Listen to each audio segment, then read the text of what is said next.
আজ হতে গণ অধিকার পরিষদের কর্নেল অবসরপ্রাপ্ত মিয়া মশিউজ্জামানের নেতৃত্বাধীন অংশের নাম হবে আম জনতার দল। গণ অধিকার পরিষদ থেকে আম জনতার দল রূপান্তর এবং আমাদের লক্ষ্য ও অঙ্গীকার। আম জনতার দল প্রতিষ্ঠার লক্ষ্য আগ্রাসনের হাত থেকে প্রিয় মাতৃভূমিকে সুরক্ষিত রাখার পাশাপাশি বাংলাদেশের মানুষের ভোটাধিকার নিশ্চিত করা, সামাজিক ও অর্থনৈতিক বৈষম্য দূর করা এবং গণতন্ত্র পুনরুদ্ধারের মাধ্যমে একটি বৈষম্যহীন ও ন্যায়ভিত্তিক সমাজ প্রতিষ্ঠা। আমরা অত্যন্ত আনন্দের সঙ্গে জানাচ্ছি যে গণ অধিকার পরিষদ তার নাম পরিবর্তন করে এখন থেকে আম জনতার দল নামে পরিচিত হবে। এই পরিবর্তন আমাদের আগ্রাসন বিরোধী লড়াইয়ের সাংগঠনিক রূপান্তরের প্রতীক এবং জনগণের সঙ্গে আরও সরাসরি সংযোগ স্থাপনের একটি নতুন প্রয়াস। নাম পরিবর্তনের কারণ ও প্রেক্ষাপট। গণ অধিকার পরিষদ নামে দলটি 2021 সাল থেকে জনগণের অধিকার প্রতিষ্ঠার জন্য নিরলসভাবে কাজ করে এসেছে। দলটি বেশ কিছু নৈতিক ও সার্বভৌমত্বের প্রশ্নে দ্বিধাবিভক্ত হয় 20 জুন 2023 ইংরেজি তারিখে।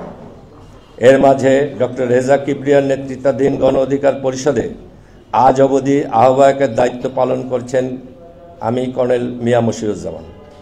কাছাকাছি দুই দলের একই নাম হয় আমাদের মধ্যে ভুল বোঝাবুঝি ও অনাকাঙ্ক্ষিত দ্বন্দ্বের সৃষ্টি হচ্ছিল। আগ্রাসন বিরোধী লড়াইকে আরও সুসংহত ও বিস্তৃত করতে আমাদের পূর্বের সহযোদ্ধাদের সাথে দ্বন্দ্ব তৈরি হয়।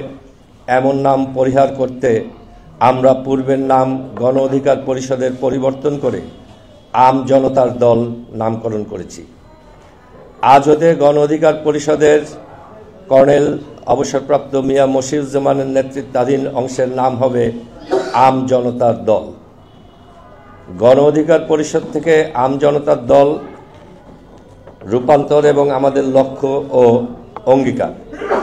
আম জনতার দল প্রতিষ্ঠার লক্ষ্য আগ্রাসনের হাত থেকে প্রিয় মাতৃভূমিকে সুরক্ষিত রাখার পাশাপাশি বাংলাদেশের মানুষের ভোটাধিকার নিশ্চিত করা, সামাজিক ও অর্থনৈতিক বৈষম্য দূর করা এবং গণতন্ত্র পুনরুদ্ধারের মাধ্যমে একটি বৈষম্যহীন ও ন্যায়ভিত্তিক সমাজ প্রতিষ্ঠা।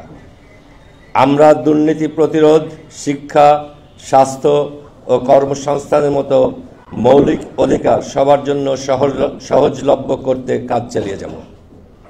24-এর গণ অভ্যুত্থানে আমাদের 7 জন সহযোদ্ধা জীবন দান করেছেন এবং শতাধিক আহত হয়েছেন। আমাদের দলটি অতীতে যেমন ছাত্র, যুবক, প্রবাসী, পেশাজীবী এবং অন্যান্যদের নেতৃত্বে গণতন্ত্র ও ন্যায় বিচারের পক্ষে কাজ করেছে, ভবিষ্যতেও একইভাবে দেশের সকল শ্রেণী পেশার মানুষের অধিকার প্রতিষ্ঠার জন্য আমরা সংগ্রাম চালিয়ে যাব। আম জনতার দলের 3টি মূল নীতির হচ্ছে সার্বভৌমত্ব, স্বনির্ভরতা ও সুশাসন। আমাদের স্লোগান হবে স্বনির্ভর অর্থনীতি, সুশাসনে সমৃদ্ধি। প্রিয় বাংলাদেশের নাগরিকবৃন্দ, বন্ধুপ্রতিম রাজনৈতিক দলসমূহ এবং সাংবাদিক ভাই ও বোনেরা, রাজনৈতিক পথ চলায় আমাদের অনেক ভুলভ্রান্তি থাকতে পারে। আমরা সেগুলো সমাধানে আপনাদের পরামর্শ ও সহযোগিতা চাই। দোয়া করবেন যেন আম জনতার দলকে সাথে নিয়ে আমরা আগ্রাসন বিরোধী লড়াইয়ের মাধ্যমে বাংলাদেশকে একটি স্বনির্ভর রাষ্ট্রে পরিণত করতে পারি। আমরা যেন কখনোই পিছপা না হই, সার্বভৌম ও সুশাসনের বাংলাদেশ বিনির্মাণে সর্বোচ্চটুকু দিয়ে আমাদের অবদান রাখতে পারি। ধন্যবাদ সবাই।